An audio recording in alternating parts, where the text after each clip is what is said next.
प्यारे विद्यार्थियों, नमस्कार। मैं अरविंद कुमार आज आप लोगों के साथ में महान मनोवैज्ञानिक पियाजे, जीन पियाजे के संज्ञानात्मक विकास के सिद्धांत के बारे में चर्चा करूंगा।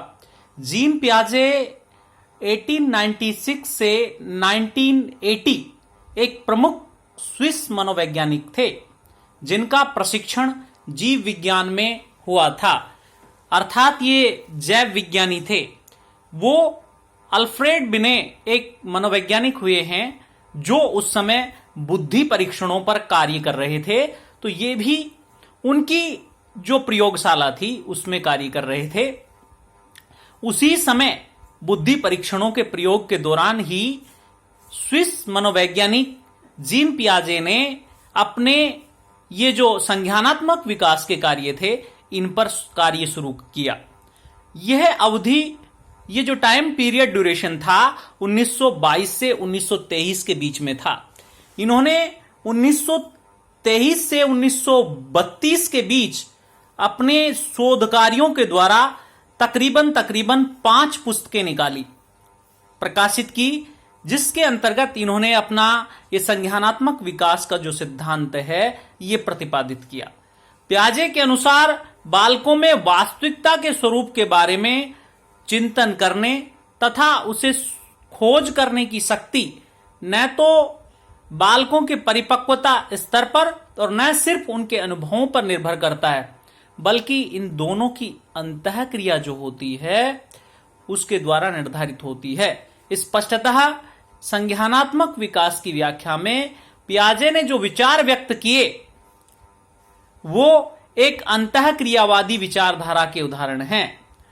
आज हम पियाजे के संज्ञानात्मक विकास के सिद्धांत के कुछ महत्वपूर्ण तथ्यों पर चर्चा करेंगे। सर्वप्रथम पहला तथ्य है इनका अनुकूलन, एडेप्शन, कि बालक एडेप्शन को कब इजाद करता है। पियाजे के अनुसार सर्वप्रथम बच्चे में समंजन, एडजस्टमेंट की जो प्रवृत्ति है ये कहते हैं कि ये जन्मजात पाई जाती है, जिसे हम अनुकूलन के नाम से भी जानते हैं।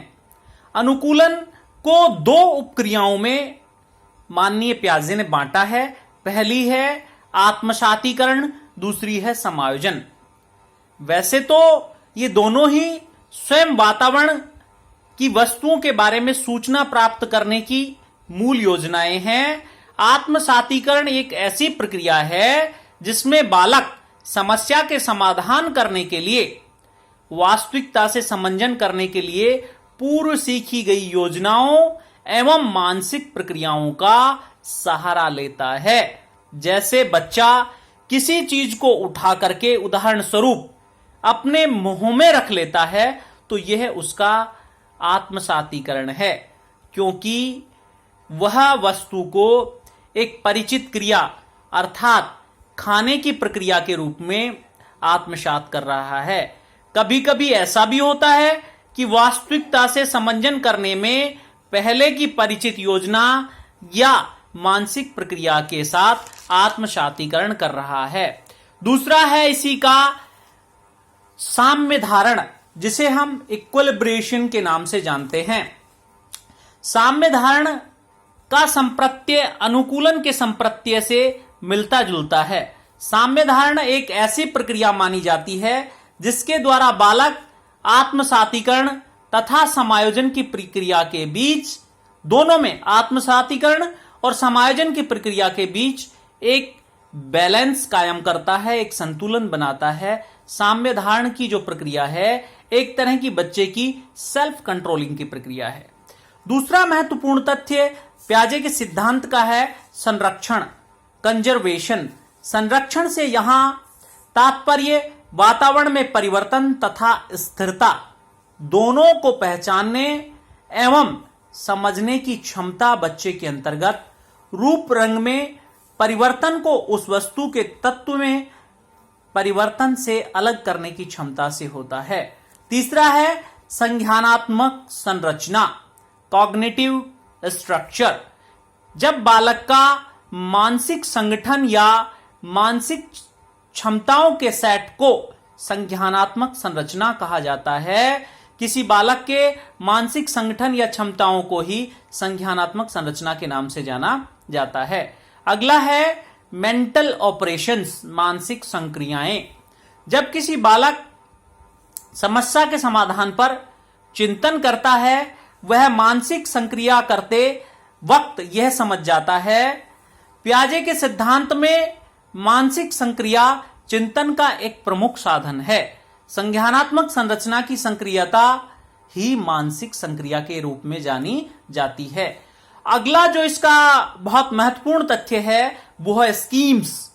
व्यवहार जो हमारे होते हैं उनका संगठित जो पैटर्न है उसे जिसे आसानी से दोहराया जा सके, जैसे बालक का विद्यालय जाना, किताब कॉपी ड्रेस पहनना, जूता पहनना, सब क्रियाओं को व्यवस्थित रूप में बच्चे के द्वारा किया जाना, यह व्यवहारों का एक संगठित पैटर्न है और इसे पियाजे ने स्कीम्स के नाम से जाना है। स्कीम्स जो होती है मानसिक विकास के जो सिद्धांत है, संवेगात्मक जो विकास, संज्ञानात्मक जो विकास का सिद्धांत दिया है, उसमें एक महत्वपूर्ण तथ्य के रूप में अपना जो रूप है, जो अपना रोल है, भूमिका अदा करती है। स्कीम्स मानसिक संक्रिया का अभिव्यक्त रूप माना जाता है।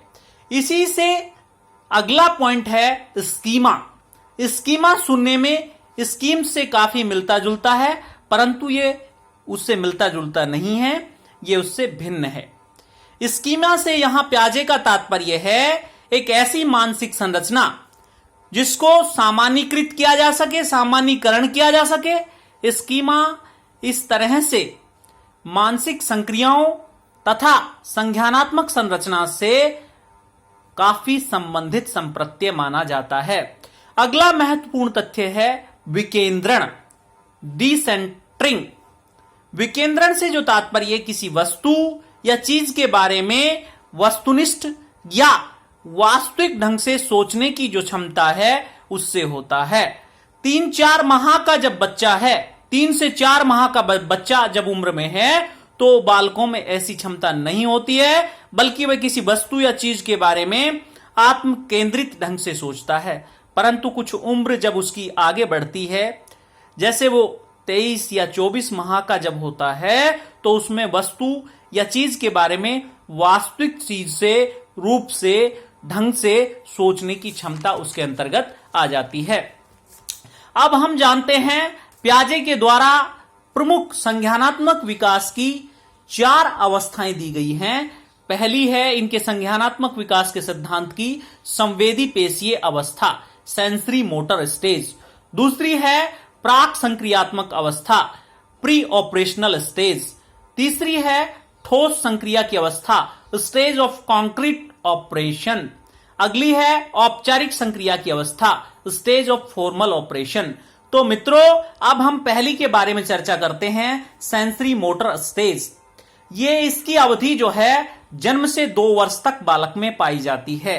अंतः क्रियाओं के अलावा शारीरिक रूप से बच्चे चीजों को इधर उधर करने में सक्षम हो जाते हैं, वस्तुओं की पहचान करने की कोशिश करते हैं, किसी चीज को पकड़ करके या मुंह में डाल करके परखने की क्रियाएं प्रमुख रूप से वो करते हैं। दूसरी अवस्था है प्राक संक्रियात्मक अवस्था, प्री ऑपरेशनल स्टेज। ये जो अवस्था है बच्चे की 2 वर्ष से 7 वर्ष तक प्रारंभिक बाल्यकाल तक मानी जाती है। इसमें भी उन्होंने 2 अवस्थाएं मानी हैं माननीय पियाजे ने। प्राक संप्रत्यात्मक अवधि की वाली अवस्था 2 से 4 वर्ष तक। इसमें बच्चे में सूचकता का विकास होता है, वस्तु, शब्द, प्रतिमाएं, चिंतन की वस्तु के लिए चिंतन जो है वो करता है। जैसे बालक मां की जब आवाज को सुनता है तो उसमें मां के प्रतिमा उसके हृदय में, उसके मस्तक पटल पर, उसकी मानसिक स्थिति पर अपने आप चिन्ह के रूप में उभर कर के आ जाती है कि मेरी मां जो है मुझे बुला रही है। दूसरी है जीववाद। बच्चा इस उम्र में एनिमिज्म की तरफ, जीववाद की तरफ, निर्जीव चीजों को सजीव रूप में समझने का प्रयास करता है, जैसे कार, पंखा, हवा, बादल आदि। अगला है आत्म केंद्रिता। आत्मकेंद्रिता, बच्चा अपने विचारों को महत्व देता है, उसे अपने आसपास की जितनी भी चीजें घूमती हुई नजर आती है, जैसे दौड़ता है, सूर्य उसके साथ चलता है, लेकिन जैसे जैसे परिवार के बच्चों में वो मित्रों बैठता है तो आत्मकेंद्रिता की शिकायत, ईगोसेंट्रिज्म अपने आप खत्म होने लगता है। दूसरा है अंतर्दर्शी अवधि। यह प्राक संक्रियात्मक अवस्था की दूसरी उप अवस्था है जो 4 से 7 साल तक बच्चों में पाई जाती है। चिंतन और तर्कणा की अवधि बच्चे में पहले से परिपक्व हो जाती है। साधारण मानसिक क्रियाएं जैसे जोड़, घटा, गुणा आदि को करने में बच्चा जो है सक्षम हो जाता है, पर नियमों को समझ पाने में सक्षम की स्थिति उसमें नहीं हो पाती है। चिंतन में क्रमबद्धता का अभाव होता है। इस उम्र में बच्चे में पलटावी जो गुण है, रिवर्सिबल कॉन्सेप्ट जो है, मेरिट है, वो डेवलप नहीं हो पाता, उसका अभाव होता है। उदाहरण के रूप में बच्चा 2 गुणा 2 4 को तो समझ लेता है, पर 4 भाग 2 बराबर 2 कैसे हुआ ये नहीं समझ पाता है। तीसरी अवस्था बच्चे में होती है ठोस संक्रिया की अवस्था, स्टेज ऑफ कॉन्क्रीट ऑपरेशन। ये जो है 7 से 12 वर्ष की आयु में बच्चे में पियाजे के अनुसार पाई जाती है। इसमें ठोस वस्तुओं पर आसानी से मानसिक क्रियाएं बच्चा कर लेता है।